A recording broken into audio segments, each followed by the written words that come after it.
So you are a full-time father Yeah. and a full-time artist. How do you balance both of those? Because I know a lot of people feel like, and you hear a lot of artists be like, they have to sacrifice a lot of time with their kids. We see you actively Mm-hmm. participating and handling your duties as a man. How do you balance that? Um, to be honest, they mama solid. I can't even lie. Like, you know what I'm saying? I could sit here and say, you know, as a man, I could do this, I could do that. But, like, they got one of the best mamas on the planet. You know what I'm saying? So we communicate well. We work well with each other. You know what I'm saying? As far as, you know, taking care of the kids and making sure we got a healthy balance of putting work in and spending time, you know, Right. tagging each other in, doing what we got to do. Um, you know, and I don't really hear a lot of artists talk about that shit these days. A lot of niggas rather be tripping with their baby mom or whatever, Right. have differences and shit like that. But that ain't the case with me.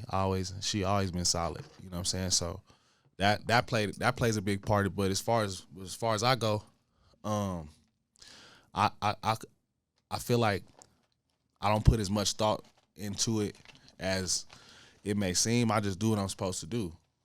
At the Right. end of the day, I put them first. You know what I'm saying? So it just so happened to work out. You know what I'm Right. saying? Yeah. Like Yeah. shit, they gotta be at school. They gotta, you know, I gotta pick them up from school. I gotta spend some time with whatever I gotta do. I make sure I do that shit. Fuck And, yeah. you know what I'm saying? And there's still, thank God, there's still time in the day to make music and do the other shit that I love to do. You know what I'm saying? So, you know, as far as the balance go, you know, Right. it's just a matter of prioritizing your shit and locking in. Fuck yeah. You are one of the most consistent rappers I know. Yeah. Always working and dropping projects. Your latest project, Losses. Yeah. You speak about the loss of your sister. Yep. How do you feel like that situation affected you in your music? Um And then the it project. like that situation, it changed me in a lot of ways. You know what I'm saying?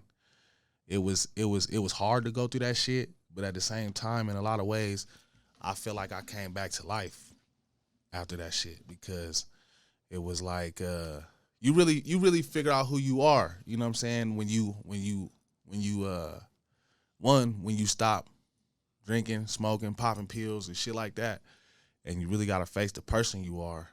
That shit, that it's a defining fucking time. You know what I'm saying? Whatever it is that puts you in that time. You know what I'm saying? And after my sister passed, I went through that. You know what I'm saying? I like shit. Probably for the first, I can't even say I was sober for the first 3 months. I'm talking about the day it happened, 3 months straight.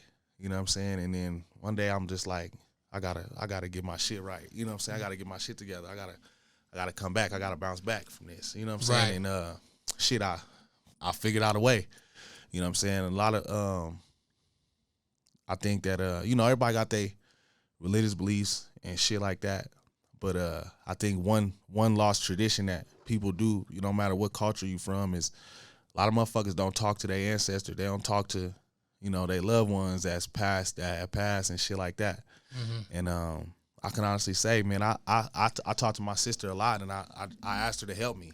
You feel me? And I can honestly say I felt like she did in a lot of ways. You know what I'm saying? I feel like I wouldn't even be here. Like, I'll go as far as saying that. Like, I wouldn't even be here if I didn't figure out how to navigate through that shit. For real.